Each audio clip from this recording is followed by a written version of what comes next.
వాక్యాన్ని మీ పరిశుద్ధ గ్రంథమైనటువంటి బైబిల్ని కానీ మీరు తెరచి చూస్తే, కొలస్సీలకు రాసినటువంటి పత్రిక 4వ అధ్యాయం 5వ వాక్యాన్ని మనం చదువుకుందాం.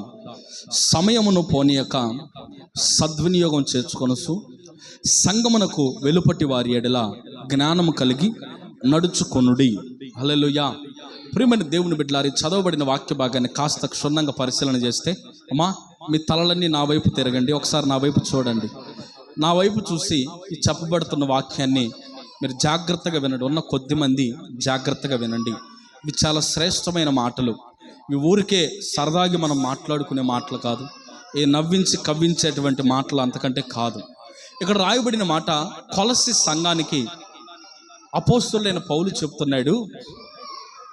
అదే మాట ఈరోజు దైవజనునిగా కృపాశాలం సంఘానికి నేను చెప్తున్న మాట. కొలస్సీ సంఘానికి అపోస్తలుడైన పౌలు అంటున్నాడు, సమయమును పోనీయక, కొలస్సీ సంఘస్థులారా సమయాన్ని పోనీయక సద్వినియోగం చేసుకోండి. కృపాశాలం సంఘ బిడ్డలారా, ఈ బృందావన కాలనీలో ఉంటున్నటువంటి ఇదిగో బృందావన కాలనీ నివాసులారా, ఇదిగో ఇండలో కూర్చొని సినిమాలు చూస్తూ, సినిమా పాటలు వింటూ, పోస్కొల్పు మాటలు మాట్లాడుతూ ఉన్నటువంటి ప్రజలారా, ప్రభు వాక్యము మిమ్మల్ని హెచ్చరిస్తున్న మాట, సమయాన్ని పోనీయొద్దు, సద్వినియోగం చేసుకోండి. అంటే దాని అర్థం ఏంటంటే, సమయం చాలా తక్కువగా ఉంది. మనకి సమయం ఎంత ఉంది? తక్కువ ఉంది. యేసయ్య రాకడ రాబోతా ఉంది. ప్రియమైన దేవుని బిడ్డలారా, సమయాన్ని మనం సద్వినియోగం చేసుకోవాలి. చదువుకునేవాడు చదువుకోవాల్సినటువంటి టైంలో ఆ సమయం అంతా బ్యాటాట ఆడి, క్రికెట్ ఆడి, ఆ తర్వాత వచ్చి వెళ్ళి పరీక్ష రాస్తే వాడు పాస్ అవుతాడా? పాస్ అవ్వడు. ఎందుకయ్యా అంటే వాడు సమయాన్ని సద్వినియోగం చేసుకోలేదు కనుక. సమయాన్ని సద్వినియోగం చేసుకుని చదువుకోవాల్సిన టైంలో చదువుకొని, ప్రార్థనకు రావాల్సిన టైంలో ప్రార్థనకు వస్తే, ఆ పనికి వెళ్ళవలసిన టైంలో పనికి వెళ్తే, వ్యాపారం చేసుకోవాల్సిన టైంలో వ్యాపారం చేసుకుంటే, ప్రయాణం చేయవలసిన టైంలో ప్రయాణం చేస్తే, ఆ యొక్క పరిస్థితులన్నీ కూడా సఫలీకృతముగా మార్చబడతాయి. అంతేకాని సమయాన్ని పోనిచ్చి సమయానుకూలతను పాటించకుండా సోమరివాని వలె, సోంబేరివాని వలె, బద్ధకస్తురాలుగా ఉంటే మన జీవితంలో చాలా ఆశీర్వాదాలు మనం కోల్పోవలసి వస్తుంది. హల్లెలూయా. ప్రియమైన దేవుని బిడ్డలారా, సమయాన్ని పోనీయకండి. సమయం చాలా తక్కువగా ఉంది. నీ సోమర్థనాన్ని ప్రక్కన పెట్టండి. ఏనాటి పని ఆనాటికి చేసే ఆ మనసును మీరు ధరించుకొని ఉందరుగాక. హల్లెలూయా. ఏ నాటి పని ఆనాటికి చేయాలి. ఏ పూట అన్నం ఆ పూట తింటాంలో మనం అన్నం తినేదానికి బద్దకిస్తామా? అస్సలు బద్దకించం. రోజుకు 3 పూట్ల ఏదైనా మంచి ముక్క కక్కగానైతే గట్టిగా 4 పూటలు కూడా తింటాం. ఎందుకని? తిండి కాడ సమయాన్ని అస్సలు పోనీయం. అయితే పని చేసేటప్పుడు పని దగ్గర సమయాన్ని పోనీయకూడదు. ప్రియమైన దేవుని బిడ్డలారా, భక్తి చేసేటప్పుడు భక్తి చేస్తున్న నీవు నీ సమయాన్ని వ్యర్థం చేసుకోవాలి. ప్రార్థన మందిరానికి రావలసిన సమయంలో ఇక్కడ 7 గంటలకి రాత్రి శనివారం విజ్ఞాపన కూడిక ప్రారంభించినప్పుడు, శుక్రవారం పగలు 10 గంటలకి ఆ ఉపవాస స్వస్థత కూడిక ప్రారంభించినప్పుడు, ఈ సంఘంలో జరుగుతున్న కార్యక్రమాలలో పాల్గొనకుండా ఆ సమయంలో నువ్వు ఎవరితోనో ముచ్చట్లు పెట్టుకొని, ఎవరితోనో ఫోన్లు మాట్లాడుకుంటూ, ఎవరితోనో పోస్కొల్పు మాటలు, టైంపాస్ మాటలు, వ్యర్థమైన మాటలు, నీ జీవితాన్ని పతనావస్థ స్థితికి తీసుకువెళ్ళే మాటలు మాట్లాడుకుంటూ సమయాన్ని పోనిస్తూ ఉన్నటువంటి బిడ్డలారా, మీతో ప్రభు సూటిగా తేటగా చెబుతున్నాడు, సమయాన్ని పోనీయక సంగమునకు వెలుపటి వారి ఎడల జ్ఞానము కలిగి నడుచుకొనుడి. హల్లెలూయా. హల్లెలూయా. మనం ఎలా నడుచుకోవాలంట? జ్ఞానం కలిగి నడుచుకోవాలి. మన దగ్గరికి శనివారం పూట ఎవరన్నా వచ్చారనుకో, సాయంత్రం, అక్క కాసేపు నీతో మాట్లాడాలక్క అని అన్నారు అనుకో, అన్నా నీతో మాట్లాడాలన్నా అన్నారు అనుకో, తమ్ముడా చెల్లె సమయం 7 అయింది, ప్రార్థనకి సమయం అయింది, నాకు నేను ప్రార్థనకు వెళ్ళాలి, ఏదైనా మాట్లాడాలి అనుకుంటే 10 గంటల తర్వాత మనం మాట్లాడదాం. ప్రార్థన అయిపోయినాక మాట్లాడదాం. లేదా అంత టైం నేను ఉండలేను లక్కాయ్ అంటావా? రేపురా మాట్లాడదాం. ఎవరయ్యా వీళ్ళంటే జ్ఞానం కలిగిన వారు. హల్లెలూయా. ఇలా ప్రవర్తించేది ఎవరంటే జ్ఞానం కలిగిన వారు. ఆ పాస్టర్ వరకు నష్ట పెడతా ఉంటారు, కానీ ఆయన పైన మన పని మాట్లాడు ఎప్పుడెత్తావు, ఏం సంగతి, నీ పక్షాన్ని ఉంటా నేను, అట్లా ఇట్లా ఓ టైం పాస్ మాటలు, పనికి మళ్ళీ మాటలు, వ్యర్థమైన మాటలు. ఏమన్నా దమ్మిడికి ఆదాయం వస్తే సరే నీకు ఒక 10 రూపాయలు రావచ్చు ఆ మాటల ద్వారా, ఆ 10 రూపాయలు నీకు శాశ్వత కాలం ఉంటాయా? మరి దేవుని మందిరంలో గడిపితే ఏందయ్యా ఏముంటది అని అంటావా? కీర్తనకారుడు అంటాడు, దేవుని మందిర నివాసములు ఒక్క దినము గడుపుట 1000 దినముల కంటే శ్రేష్టము. చప్పట్ల కొట్టి మహిమ పడదాం. హల్లెలూయా. దేవుని మందిరములో ఒక్క దినము గడుపుట 1000 దినాల కంటే శ్రేష్టం. నువ్వు జ్ఞానంగా మాట్లాడుతూ నేర్చుకో. సమయాన్ని పోనీయద్దు. సంఘానికి వెలుపుట వారు వచ్చి నీతో ముచ్చట్లు పెడతారు. సంఘానికి వెలుపుట వారు వచ్చి నిన్ను అనవసరమైనటువంటి ముచ్చట్లలోకి లాగుతారు. ఒక చెల్లి చెప్తా ఉంది, వాళ్ళ వదినమ్మ అనిందంట, మా రా కాసేపు మాట్లాడుకుందామంటే నేను ప్రార్థనకు పోవాలి అనిందట. అనేసరికి ప్రార్థన రోజు పోయేదేగా, పాస్టర్ గారికి బాగలేదని చెప్పులే అనిందట. మరి ఆ అమ్మాయి వచ్చింది, ప్రార్థనకే వచ్చింది. ప్రియమైన దేవుని బిడ్డలారా, నేను ఎందుకు ఈ మాట చెప్తానంటే, సమయాన్ని పోనీబాకు. వెళ్ళి అక్కడ ముచ్చట్లు పెట్టుకుని వదినమ్మలతో, ఆడబిడ్డలతో, కోడళ్లతో, అత్తలతో ముచ్చట్లు పెట్టుకొని సమయాన్ని పోనిచ్చి నరకానికి పాత్రనిగా మారేదానికంటే సమయాన్ని సద్వినియోగం చేసుకొని దేవుడు మనకిచ్చిన కొద్ది సమయాన్ని దేవుని సన్నిధిలో గడిపి ఆయన మహిమ కలిగిన రాకడలో కొనిపోబడదాము గాక. హల్లెలూయా. సమయాన్ని పోనీయకూడదు. మనం దేవుని మందిరంలో గడిపేది ఎన్ని గంటలన్నా 24 గంటలైతే వారములో శుక్రవారం 2 గంటలు, శనివారం 2 గంటలు, ఆదివారం 2 గంటలు, వారం మొత్తం మీద 6 గంటలు. వారానికి ఎన్ని గంటలు చెప్పగలుగుతారు ఎవరన్నా? 7 రోజులకి 7 ఎంత? 60, 7 4 చెప్పండి 28, మొత్తం 78 గంటలు. 80 గంటలు అనుకో రౌండ్ ఫిగర్గా. ఈ 80 గంటల్లో 6 గంటలు మాత్రమే దేవునితో మనం గడుపుతాం. మరి 6 గంటలు ఎంత అండి? జస్ట్ 6 గంటలు. 6 గంటలు గడిపేదానికి అబ్బా ఎన్ని ఆపసోపాలు పడిపోతాం మనం. నేను అంటాను, సమయం లేదు మనకి. మనం ఎంత భక్తి చేస్తే అంత పరలోక రాజ్యంలో మనం ఉంటాం.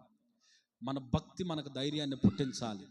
ప్రియమైన దేవుని బిడ్డలారా, అందుకే దేవుని వాక్యం అంటుంది, సమయమును పోనీయక సద్వినియోగం చేసుకొనుచు సంఘమునకు వెలుపటి వారి ఎడల జ్ఞానం కలిగి నడిపించబడండి. సంఘానికి వెలుపటి వారి ఎడల మనం ఎలా ఉండాలంట? జ్ఞానం కలిగి ఉండాలి.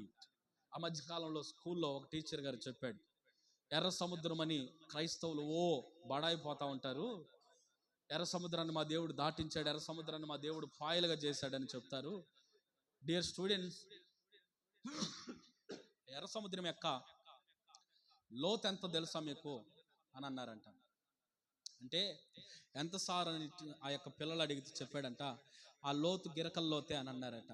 అని చెప్పినప్పుడు అప్పుడు వాళ్ళలో ఒక అమ్మాయి అనిందట, హల్లెలూయా అనిందట. ఏమనింది? హల్లెలూయా అనింది. ఏందమ్మాయి హల్లెలూయా? నేను చెప్పేది ఆశామాషాగా ఉందా నీకు? హల్లెలూయా అంటావేంది అంటే, హల్లెలూయా అంటే నా దేవుణ్ణి మహిమపరుస్తున్నాను సార్. ఎందుకో అని అన్నాడట.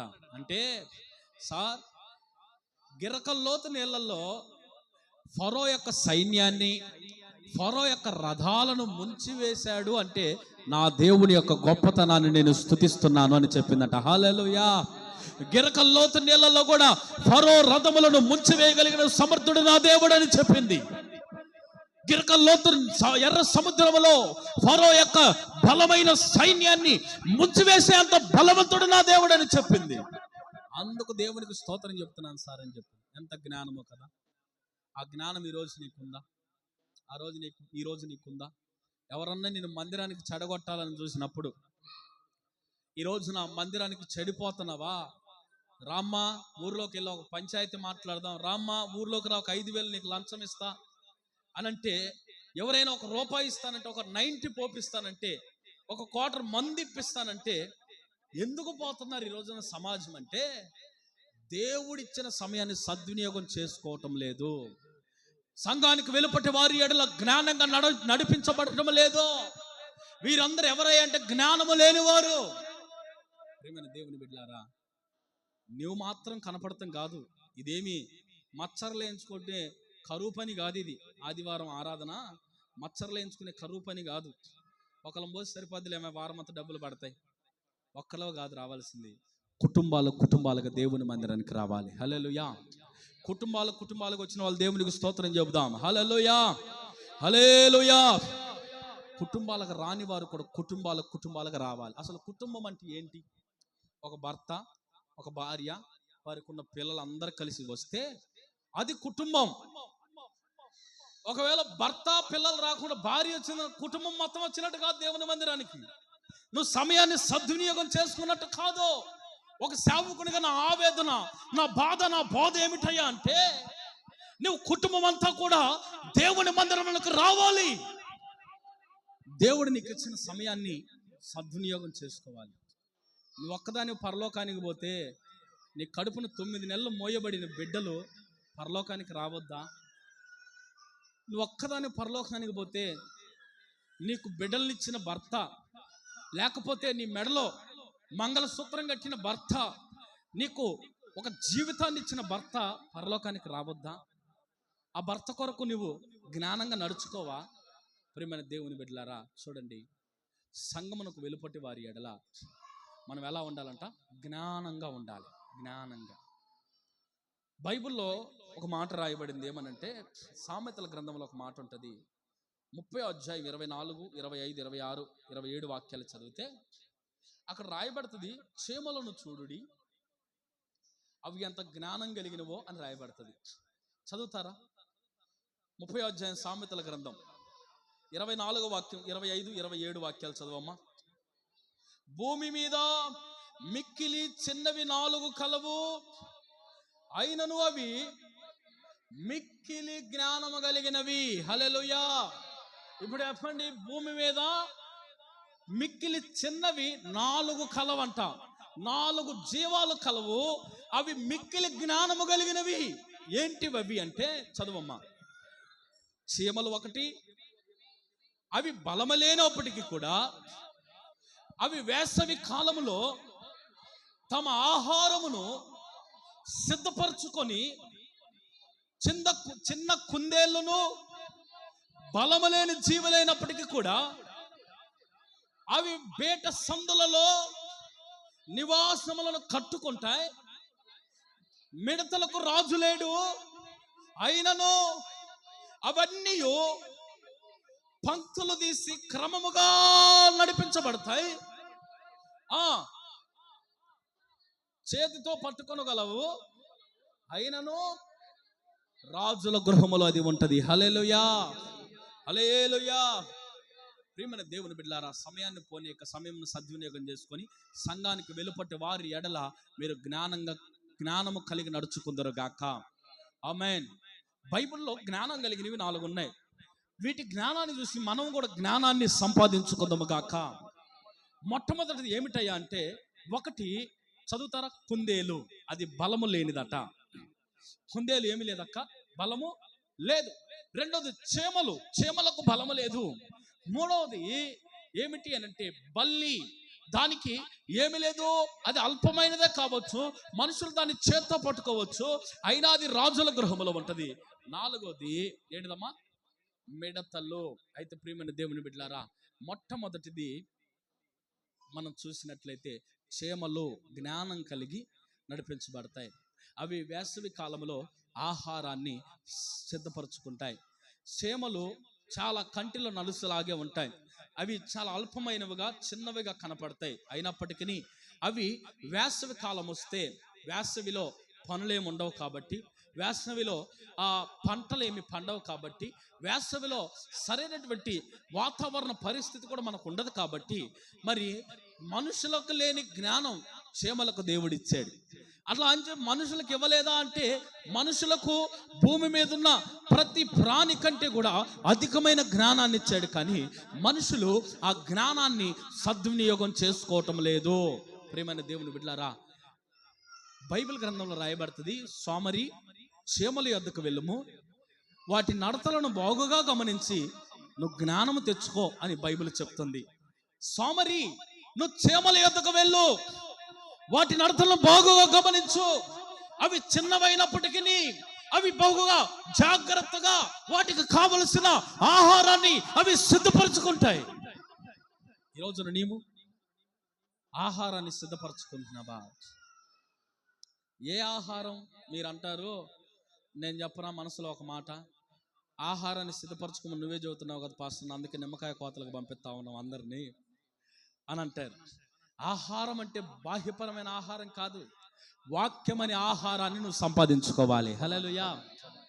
వాక్యము ఎండాకాలం అంటే ఎడారిని గురించినటువంటి ఒక ఎడారికి సాదృశ్యమైన నీరు లేని కాలములాగా వాక్యము లేని కాలం ఒకటి రాబోతుంది. ఆ కాలంలో నువ్వేం సంపాదించుకోవాలి? వాక్యాన్ని సంపాదించుకోవాలి. ప్రియమైన దేవుని బిడ్డలారా, నువ్వు వాక్యాన్ని సంపాదించుకోగలిగితే వాక్యము నీకు పరలోక రాజ్యాన్ని సంపాదించి పెడద్ది. హల్లెలూయా. వాక్యం నీకు ఏం సంపాదించి పెడుతుంది? పరలోక రాజ్యాన్ని నీకు సంపాదిస్తుంది. నువ్వేం సంపాదించుకోవాలి? వాక్యాన్ని సంపాదించుకోవాలి. ఎక్కడ వాక్యము దొరికితే అక్కడికి పరిగెత్తుకుంటూ వెళ్ళాలి. ఎక్కడ మీటింగ్ జరిగితే అక్కడికి వెళ్ళి వాక్యాన్ని వినాలి. అమ్మా, సువార్త ప్రకటిద్దాం పదండి అంటే పరిగెత్తుకుంటూ మొట్టమొదటి నువ్వే అడుగు పెట్టాలి. అంటావు ఆదివారం వచ్చేదే కష్టమైతే ఇంక సువార్త అంటో, స్తుతి కూడికలంటో, ఆటో పెట్టుకొని తిరగాలంటో, ఏంది పాస్టర్ అన్న ఈ బాధలు అన్నట్లుగా బాధపడతారు కొంతమంది. అయితే వాక్యాన్ని మనం ఏం చేయాలి? సంపాదించుకోవాలి.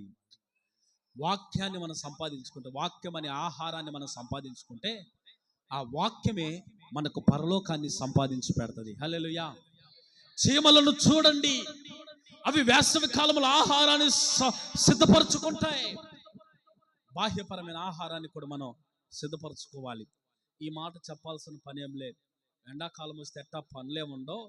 ఒక 4 బస్తాలు బియ్యము, 4,000 రూపాయల సరుకులు గట్టిగానే ఇంట్లో అందరూ తెచ్చుకుంటారు. అప్పైనా తెచ్చుకొని, సార్ వడ్డీ అయినా ఇస్తాం లేదు సార్, కానీ సార్ ఇంతకు మేము బతుకుంటే బఠానీళ్ళు అమ్మేని నీ అప్పు తీరుస్తాం సార్ అని అంటారు. బాహ్యపరమైన ఆహారం అందరూ సంపాదించుకుంటారు. అయితే ప్రియమైన దేవుని బిడ్డలారా, చీమలను చూసి మనం నేర్చుకోవాల్సింది ఏంటంటే ఆధ్యాత్మికంగా ఆత్మీయ మాటలను, వాక్యాన్ని మనం సంపాదించుకోవాలి. రెండవది ఏంటయ్యా అంటే కుందేళ్ళు. అవి బలము లేనివైనప్పటికీ కూడా బీట సందుల్లో, అంటే అవి రాళ్ళ మధ్యలో లేకపోతే ఒక చాటుగా ఒక ఏమంటారు ఒక దాగు చోటుల్లో అవి దాక్కుంటాయి. చాలా జాగ్రత్తగా వాటిని అవి కాపాడుకుంటాయి. ప్రియమైన దేవుని బిడ్డలారా, అవునా కాదా? మీకు బాగా తెలుసు, తలకి ఒక లైట్ కట్టుకొని మన వాళ్ళందరూ వేటకు వెళ్తారు. కొన్నిసార్లు కుందేలు ఆడ ఉన్నట్టే ఉంటుంది, కానీ అది ఎప్పుడు వెళ్ళిపోద్ది. ఏంటి దాని జ్ఞానం అంటే, అది బీట సందుల్లో దాక్కుంటది. అది ఎక్కడ కాస్త స్థలము దొరికితే ఆ స్థలములో నిన్ను అక్కడికక్కడే మాయ చేసి దాక్కోగలిగిన జ్ఞానము దానికి ఉంది. ప్రియమైన దేవుని బిడ్డలారా, చూడండి, దాని జ్ఞానం మనకు ఉండాలి. లోకంలో మనుషులు నిన్నెన్నోసార్లు ఆట పట్టిస్తారు, నిన్నెన్నోసార్లు చెడు స్థలాల్లోకి నడిపించాలని చూస్తారు, ఎన్నోసార్లు నీ నోట బూతులు మాట్లాడించాలని చూస్తారు, ఎన్నోసార్లు ఈ ఆత్మీయ యాత్రలో నిన్ను పడేయాలని చూస్తారు. అయితే నీవు కుందేలు జ్ఞానము కలిగి నడిపించబడదవు గాక. నువ్వు దాక్కునేటువంటి జ్ఞానం నీకు ఉండాలి, తప్పించుకునే జ్ఞానం నీకు ఉండాలి. అందుకే దేవుని వాక్యంలో రాయబడుతుంది, హాసోరు నివాసులారా మీరు బహులోతులోనికి వెళ్ళి దాగి ఉండండి. దాగి ఉండాలి. మనం కుందేలు వలె దాగి ఉండాలి. ఏ విషయాల్లో దాగి ఉండాలి? పాపం విషయంలో మనం దాగి ఉండాలి. పాపం వైపు మనం వెళ్ళకూడదు. ఎవరన్నా పాపంలోనికి లాగాలని చూస్తే వారి దగ్గర నుండి ఎలా తప్పించుకోవాలో ఆ జ్ఞానం కలిగి మనం బ్రతుకుదుము గాక. ఆ మధ్య చిన్న కథ చిన్నపిల్లలకు చెప్తా ఉంటారు. అడవిలో కుందేలు ఉందట. ఆ కుందేలు సింహం ఎదుట దాన్ని కంటబడిందట. కంటపడేసరికి సింహం చాలా ఆకలిగా ఉందట. ఉన్నప్పుడు, అబ్బా నా నోటికి చాలా శ్రేష్టముగా నువ్వు దొరికావు అని చెప్పి ఆ కుందేలు వైపు చూస్తూ ఉంటే ఆ కుందేలకు కూడా అనిపించిందంట, ఇంక నాకు ఎటు దారి లేదు, దారులన్నీ మూసుకుపోయినాయి, ఇక నేను ఎలా తప్పించుకోవాలని చెప్పి ఆ కుందేలు ఆలోచన చేస్తూ ఉంది. చేస్తూ ఆ సింహంతో చెప్తుంది, సింహం బావా నీ నోటికి నేనేం సరిపోతాను, నాకంటే ఒక పెద్ద జంతువు నాకు తెలిసిన ఒక స్థలంలో ఉంది, ఆ స్థలానికి నేను నిన్ను తీసుకెళ్తా, ఆ స్థలంలో ఉన్న ఆ జంతువుని దానితో పాటు నన్ను కూడా తిందువు రా బావా అని చెప్పి తీసుకువెళ్ళిందట. తీసుకువెళ్ళి ఆ బావి మీద ఎక్కి చెప్తుంది, సింహం బావా ఇదిగో బావిలో చూడు, నీలాంటి ఒక పెద్ద జంతువు బలమైంది, నిన్ను లెక్క చేయకుండా ఈ అడవికి నేనే రాజునని చెప్పుకొని తిరుగుతా ఉంది. ఈ యొక్క పశువులన్నిటికీ కూడా, ఈ పక్షులన్నిటికీ కూడా అడవికి నేనే మహారాజునని చెప్పుకొని తిరుగుతుంది, దాని అంతు తెలుసు బావా. అప్పుడు దానిని నన్ను కలిపి తిందువని చెప్తే అప్పుడు సింహానికి కోపం వచ్చి ఎవరు రావాడో అని చెప్పి ఎగిరి బావి మీద ఎక్కి ఆ బావిలో చూస్తే దాని ముఖమే దానికి కనపడుతుందట. కనపడుతుంటే అది అంటుంది, గాండ్రింపిస్తా ఉంటే ఆ లోపల ఎట్ట అంటుంది, అది కూడా తలకాయ. మొత్తానికి రే నాకే ఎదురు మాట్లాడతావా, ఎదురు చెప్తావని మన వాళ్ళకి కొంతమందికి ఆవేశం కదా, సింహానికి అంతకంటే ఎక్కువ ఆవేశం. నేను చేసినట్టుగాని చేస్తావా, ఎక్కిరిస్తావా అని చెప్పి ఎగిరి దూకిందంట, దెబ్బకి చచ్చింది. కుందేలు ఇప్పుడు ఏమైపోయింది, హాయిగా సింహం బావా బాయ్ టాటా ఎల్లొస్తా అని చెప్పి హ్యాపీగా తప్పించుకుని. అటు జ్ఞానం మనకు కావాలి. సాతాను పలుమార్లు ఆశ పెడతాడు, తాగుబోతు వాళ్ళు ఉంటే అన్న వాళ్ళ ఎదుట బీరు బాటిల్ పెట్టి నీకు దమ్ముంటే తాగరా అన్నా, లేదులే మామా, లేదులే బావా, నేను ప్రార్థనకి వెళ్తాను, ఈ మధ్య కొత్తగా చర్చికి వెళ్తాను, నేర్చుకున్నాను బావా, ఏమనుకోవద్దు, నన్ను లాగొద్దు. చర్చి సారే తాగరా, నీకు తాగరా, నువ్వు నాగులూరాలకు పుట్టుంటే నువ్వు తాగరా అంటారు. ప్రియమైన దేవుని బిడ్డలారా, ఇంటి పేరుని ప్రస్తావిస్తారు, నువ్వు మగోడివైతే అంటారు, నువ్వు ఒక పుట్టుంటే అంటారు, రెచ్చగొడతారు, చిచ్చు పెడతారు. ఇక్కడ ఆగలేక ఇంకా అబ్బా తాగేస్తాడు, గట్ట తాగుతాడు అంటాడు, ఈ సొక్కటి తాగుతాడు, ఎట్లా తాగుతాడు, ఆఖరికి ఇంటికి వెళ్ళుకోవాలి, ఆవిడ రోకల బండ తీసుకుని అదరగొడద్ది. కోడి పందాల కాడికి వెళ్తారా, కోడి పందాలు వేయకూడదు అనుకుంటే ఏమంటారు, తొంగి చూసి పోదాంలే, చాలా సంవత్సరాలు ఏంది నేను ఆడి, ఇప్పుడు ప్రార్థనకి వెళ్తున్నానుగా అని అంటారా. ఆడికి వెళ్తారు, వాడంటాడు రే నువ్వేవా, ఆ రోజుల్లో అబ్బా వీడి చెయ్యి మామూలుగా తిరగదయ్యా, అసలు వీడు పేకాట ఆడినా కోడి పందాలు వేసినా అసలు వీడి చేతులు ఎన్ని గీతలు ఉన్నాయో నాకు తెలియదు, కానీ వీడి చేతులు ఎప్పుడు డబ్బులు గలగల మోగుతాయి అయ్యా, వీడు అసలు అడుగు పెడితే చాలు, వీడు మామూలు మగోడు కాదండి అనగానే ఏం రెచ్చిపోతాడు. ఇంకా 3 ఏళ్ల క్రితం మర్చిపోయిందని కూడా రెచ్చిపోయి చచ్చిపోయేదానికి పోతాడు. ఇక అలాంటి వారి ఎడల జ్ఞానం కలిగి వాడు నిన్ను పొగిడి ముంచాలని చూసాడా, ఒక పొగడ్త ఒక నాశనానికి కారణం. అర్థమవుతుందన్నా? నన్ను కొంతమంది అంటారు, అన్నా నువ్వు భలే చదువుతావు అన్న వాక్యం, నేను ఎట చదువుతాను నాకు తెలుసు బాగా. అన్నా నువ్వు పాడతావన్నా, నేను ఎట్ట పాడతా నాకు తెలుసు, నువ్వు పొగడాల్సిన అవసరం లేదు, నేను పొంగాల్సిన అవసరం లేదు, ఎందుకంటే నేనేంటో నాకు తెలుసు. నీవేంటో నీకు తెలిస్తే, ఆ జ్ఞానం నువ్వు కలిగి ఉంటే నువ్వు ఉబ్బిపోవు, దోశల పిండి ఉబ్బినట్టుగా. అర్థమవుతుందా? ప్రియమైన దేవుని బిడ్డలారా, రెచ్చగొట్టే వాళ్ళు అనేక మంది ఉంటారు. వీడు చెయ్యేస్తే అసలు మామూలు విషయం కాదనగానే అయినా కూడా పర్వాలేదు, ఏంటి నువ్వు ఇంత పొగిడి ఇంత లేపుతుంటే, పైకి లేపుతుంటే, నిన్ను సింహాసనానికి లేపుతుంటే నువ్వు ఎందుకయ్యా రెచ్చిపోవటం లేదండి, యేసు ప్రభుని నేను నమ్ముకున్నా. హల్లెలూయా. యేసు ప్రభుని నేను నమ్ముకొని వెంబడిస్తా ఉన్నా. సంఘమునకు వెలుపటి వారి ఎడల జాగ్రత్త పడమన్నాడు నా దేవుడు. ఇవన్నీ నాకు తాగవండి, యేసయ్య రక్తంలో నేను కడగబడిన వాడిని. పాత వ్యక్తి చనిపోయాడు, పాత యేసన్న, పాత ఎజ్జరన్న, పాత ప్రేమిలక్క, పాత వాళ్ళు చచ్చిపోయారని లేరు, నాలో వదిలిపెట్టండి నన్ను. మంచిది, ఆడుకోండి, మీరు ఆడుకోండి, వెళ్ళిపోవాలి. అది అక్కడ రాయబడిన మాట, సంఘమునకు వెలుపటి వారి ఎడల. అసలు సంఘం అంటే ఏంటి అంటే, రక్షణ పొంది మారు మనసు పొంది ఒక గుంపుగా కూడితే అది సంఘం. సంఘమునకు వెలుపటి వారు అంటే ఎవరయ్య అంటే, దేవుణ్ణి ఎరగని వారు, రక్షణ లేని వారు, మారు మనసు లేని వారే వెలుపటి వారు. వారి ఎడల మనం జ్ఞానం కలిగి నడుచుకోవాలి. హల్లెలూయా, హల్లెలూయా. కొంతమంది పిల్లలు యవనస్తుల్ని రెచ్చగొడతారు. ఏడవంగానే అబ్బాయి ఇంటికి వస్తా ఉన్నాడు అనుకో, ఏంది మీ భార్యకి అంత భయపడతావా నువ్వా? నేను అందుకే నబ్బా పెళ్లి చేసుకుంది, అందుకే ఆంటీతో మాట్లాడుతుంది. పెళ్ళైన ఆంటీతో మాట్లాడుతున్నాడు, ఆ అమ్మాయితో నీకు పెళ్లి కావాలంట. వాడి జ్ఞానం చూడు, చెడగొట్టే జ్ఞానం. ఈయనంటాడు శుభ్రంగా పరిశుద్ధంగా బాప్తిజం తీసుకొని భార్య భర్తలు సమాధానం కలిగి టయానికి ఇంటికి వచ్చి భార్యతో కాసేపు మాట్లాడి బోధిని పడుకునేవాడిని. ఏంది నువ్వు అంతా, మీ భార్య బయలు లైన్లో పెట్టింది నిన్ను, అంత భయపడుతున్నావు భార్యకే? నేను చూడబ్బా బిందాస్, నేను చూడు అసలుకే, నేను రోడ్లో బీరు తాగి నన్ను అడిగేవాళ్ళు లేడు, రోడ్లో పడుకున్నా నన్ను అడిగేవాళ్ళు లేడు, కుక్కల చేత కరిపించుకున్నా నన్ను అడిగేవాళ్ళు లేడు, కట్లు కూడా కట్టేవాళ్ళు. అందుకే నా లైఫ్ ఎంజాయ్. ఏ లైఫ్ ఇది? ఫోన్లు ఇటు పెడతాడు, అంటాడా, మళ్ళీ ఈ చేతిలో ఒక సీసా పట్టుకోడు, దాన్ని తాగుతా ఉంటాడు, అంటా ఉంటాడు. ప్రేమైన దేవుని బిడ్డలారా, ఆ లైఫ్ బాగుంటుందా? భార్య దగ్గరికి వచ్చి ఇంటికి వచ్చి 2 మాటలు మాట్లాడుకొని అన్నం తిని హాయిగా ప్రార్థన చేసుకొని పడుకొని మళ్ళీ యథావిధిగా పనులు చేసుకొని యథావిధిగా సంపాదించుకొని దేవుని మందిరానికి వచ్చి పోయే ఈ జీవితం బాగుంటుందా? ఏ జ్ఞానం కావాలి మనకి? లోకములో కుక్కల వలె పొరలాడే జ్ఞానం కావాలా? కుటుంబముగా కట్టబడి ఆశీర్వదించబడే జ్ఞానం కావాలా మనకి?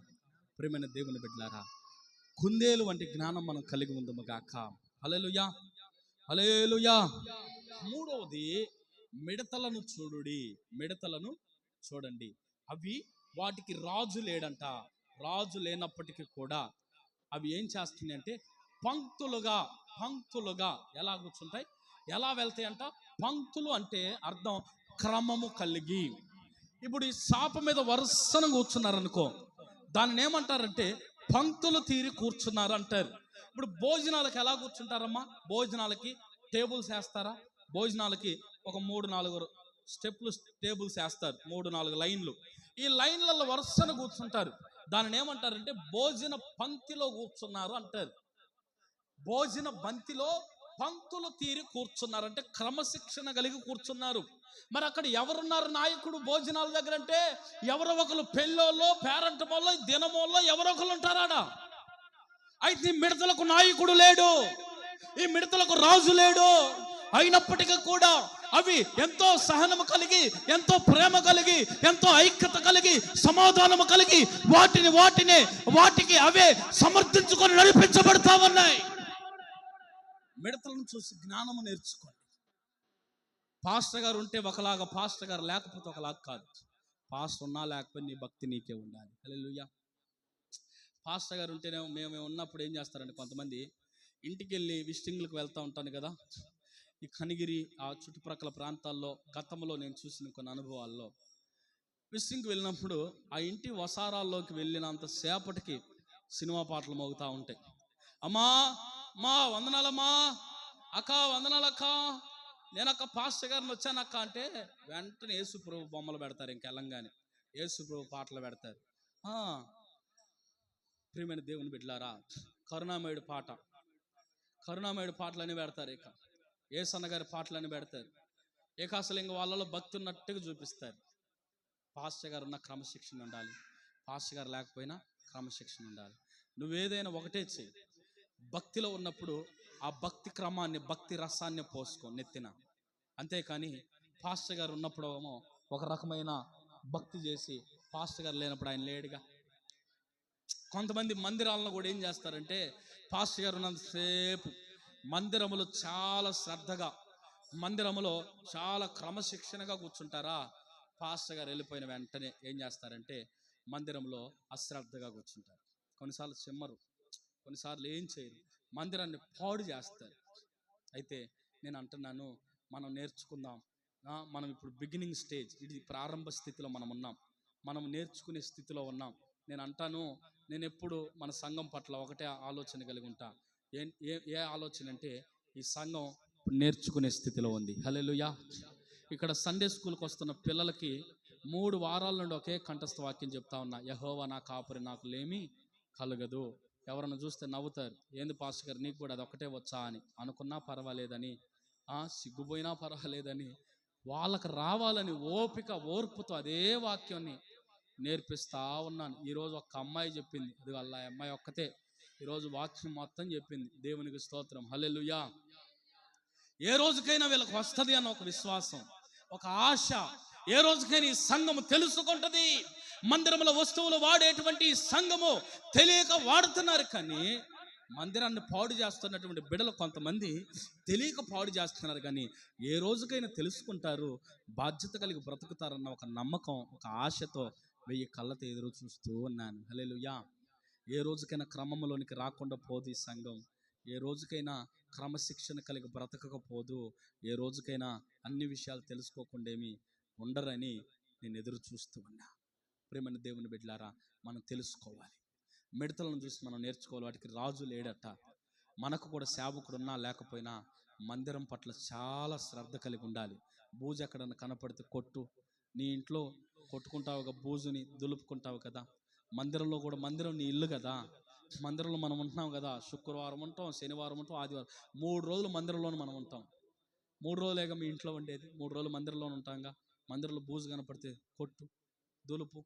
ఫ్యాన్లకు మట్టి దుమ్ము బట్టి ఉంటే తుడువు. ఒకరోజు కుర్చీ వేసుకొని పిల్లలతో చెప్పి తుడువు.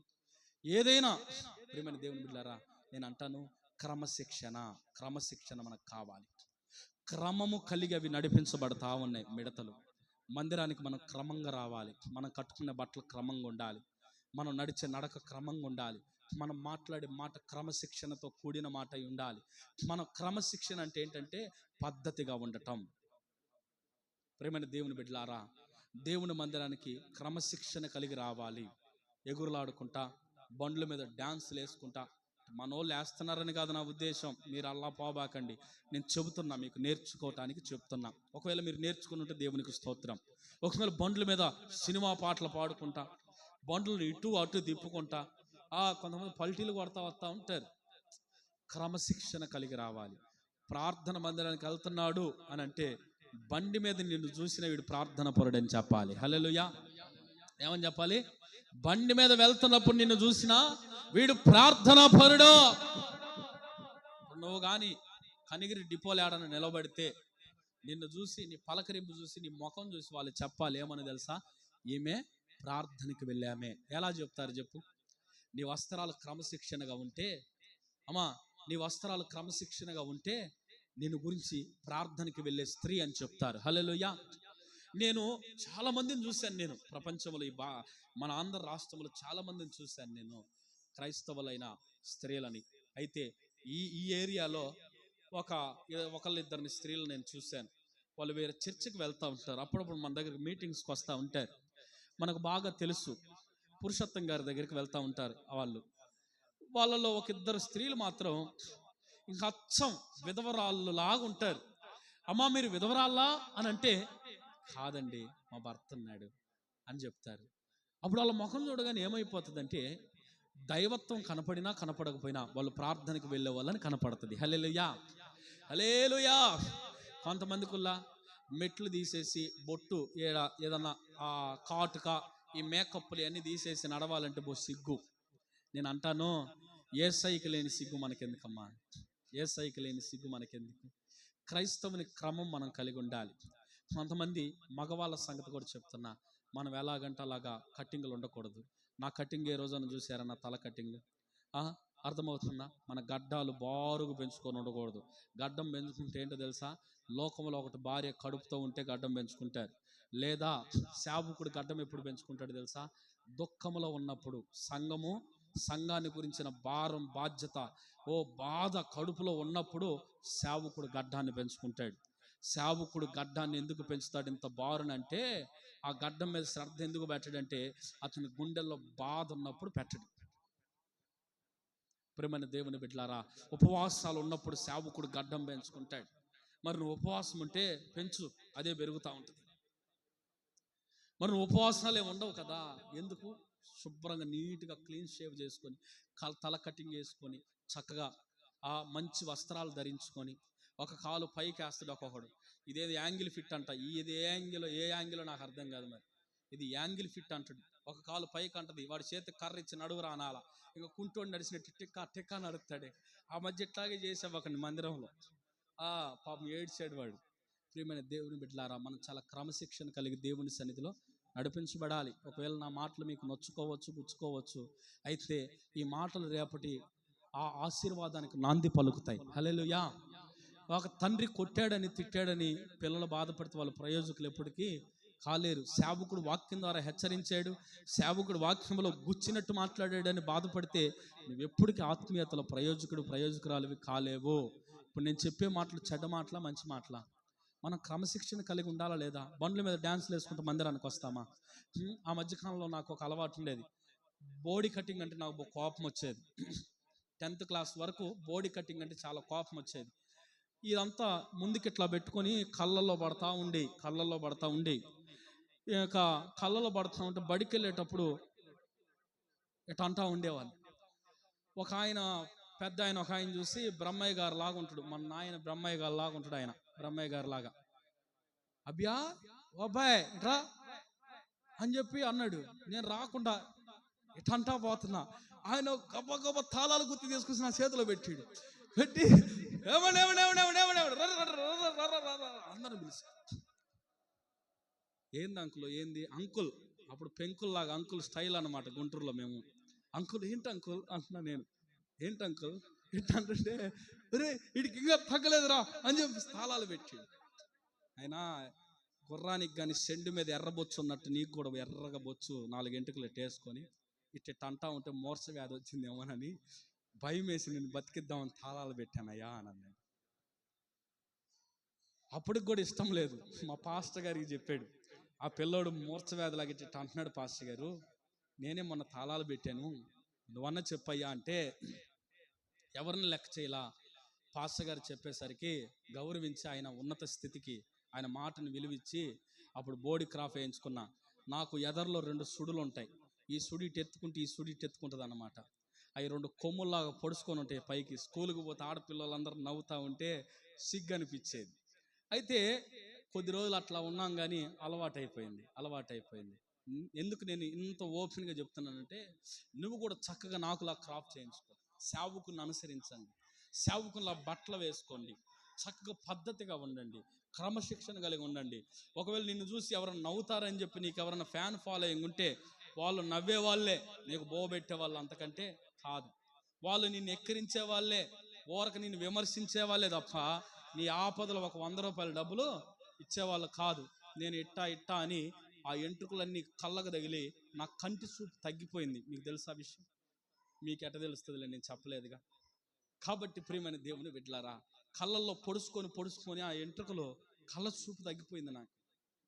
నిజం, నేను ఎందుకు ఈ మాటలు చెప్తాను, చాలా డేంజర్. ప్రియమైన దేవుని బిడ్డలారా, కోడి పుంజుకు కానీ ఎర్ర సెండు ఉంటుంది ఒకటి, అట్ట మన వాళ్ళ సెండు పైన ఎర్రబొచ్చు ఒకటి వేసుకుని దానికి ఒక రంగేత్తడు, ఈడ తెల్ల రంగేత్తడు ముసలోళ్ళలాగా. వీడు ఏ జాతికి చెందినోడో అర్థం కాదు. ప్రియమైన దేవుని బిడ్డలారా, చూడండి, మనం క్రమశిక్షణ కలిగి రావాలి. ఏదైనా గ్రామానికి మనం వెళ్ళినప్పుడు, ఒక పని మీద వెళ్ళినప్పుడు నీ కటింగ్ చెప్పాలి, నీ కట్టు చెప్పాలి. ఏం కట్టు? నీ చీర కట్టు, నీ పైట కట్టు, నీ మొఖ కవలికలే చెప్పాలి. ఆ ఎక్కెవరు పద్ధతిగా బట్టలు వేసుకుంది, కట్టుకుంది, ఈమె ప్రార్థనకు వెళ్ళే స్త్రీ. హల్లెలూయా. దైవజనులు యేసన్న గారు బస్సులో ప్రయాణమై వస్తూ ఉంటే, ఆ స్టోరీ అంతా చెప్తే టైం అయిపోతుంది కానీ, ఆయన బస్సులో వస్తూ ఉంటే ఆయన పక్కన ఎంత లావుటాయన కూర్చున్నాడట. యేసన్న గారికి స్థలం లేదంట. యేసన్న గారి దగ్గర మనం కానీ ఉన్నట్టయితే ఆ స్థలంలో, ఉండటానికి గౌడికి ఏదో ఉన్నట్టున్నావు, ఏమే స్థలమేయో అని అనేవాళ్ళం. బస్ ఏమన్నా నీదా, మీ నాయిందా అని అంటాం మనమైతే. యేసన్న గారు అలా తాగి నిలబడ్డాడంట, ఆ కడ్డీ పట్టుకొని సన్నగా ఊగులాడుకుంటూ అట్నే నిలబడ్డాడంట. గంట సేపు నిలబడితే ఆయనకి జాలి అనిపించి, ఇదిగో కూర్చో అని చెప్పి చేయబట్టుకొని లాగితే టప్పును కూర్చున్నాడంట. ఆ కూర్చోటంలో కూడా ఎట్ట కూర్చుండో తెలుసా?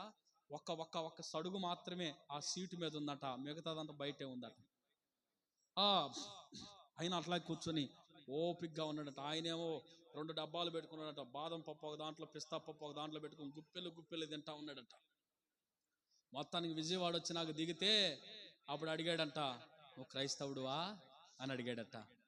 మీకు ఎలా తెలుసు సార్ అంటే, అప్పుడు ఆయన చెప్పాడంట, లావుటైనా, నువ్వు బస్సు ఎక్కినప్పటి నుండి చూస్తున్నా, నీ ప్రవర్తన చూస్తున్నా, నీ చూపులు చూస్తున్నా, నీ మాట చూస్తున్నా, నిన్ను చూడగానే ఒక క్రైస్తవుడివి అన్న మనసుకు అనిపించింది, అందుకే అడిగాను బ్రదర్ అన్నాడట.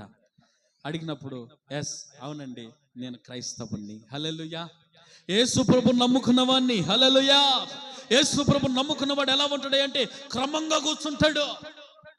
యేసు ప్రభు నమ్ముకున్నవాడు ఎలా ఉంటాడు అంటే క్రమంగా నడుస్తాడు. నా యేసు ప్రభు నమ్ముకున్నాడు కూడా ఒక నడకుంటుంది అన్న అంటే, యేసు ప్రభు నమ్ముకున్నాడు చక్కగా రోడ్డు చూసి నడుస్తాడు. యేసు ప్రభు నమ్మనోడు ఏం చేస్తాడంటే సెల్ ఫోన్ ఒక పక్క చూస్తాడు, సెల్ ఫోన్ లేడు చూస్తుంటాడు. ఇటు ఎవరైనా జడేసుకుంటూ పోతా ఉంటే ఊపులాడుకుంటూ కోతి చూసినాడు చూస్తానే ఉంటాడు. మొత్తానికి ఏదో ఒక లారీ కింద పడతాడు, పెసర అయిపోతాడు. నిజమా కాదా? యేసు ప్రభు నమ్ముకున్నవాడు రోడ్డు చూసి నడవాలి, దారి చూసి నడవాలి. పక్క చూపులు చూడకూడదు, పక్క తొక్కులు తొక్కకూడదు. నువ్వు నమ్మావు అనే దానికి సూచన ఇదే. కాబట్టి మిడతలను చూడండి, మిడతలను చూసి మనం ఏం నేర్చుకోవాలి? క్రమశిక్షణ. నాలుగోది బల్లి. నాలుగోది ఏంటిదమ్మా? బల్లి. బల్లిని చూసి మనం ఏం నేర్చుకోవాలంటే దాని ఆశ రాజు గృహంలో ఉంటుందంట. దానికి ఏంటయ్యా ఆశ అంటే అది చాలా అల్పమైనది, స్వల్పమైనది. మనుషులు దాన్ని చేత్తో పట్టుకొని నలుపుతారు. వీడైతే పాములు కూడా నలుపుతాడు. ఇక వాడి తలకాయలు పట్టుకొని మరి అదేందో మరి ముంగిస్ అనుకుని నోట్లో పెట్టుకుని మొన్న పాములను నలుపుతాడు. ఇక బొల్లలు అయితే తింటాడేమో ఫ్రై చేసుకొని. ప్రియమైన దేవుని బిడ్డలారా, బొల్లలను మనుషులు ఏం చేస్తారు? చేత్తో పట్టుకుని ఇసిరేస్తారు, చీపురు కట్టతో పట్టుకుని ఇసిరేస్తారు. అయితే అవి అల్పమైనవి, స్వల్పమైనవి కదా. చాలా మంది అంటారు బల్లి ఈ పాదం మీద పడితేనేమో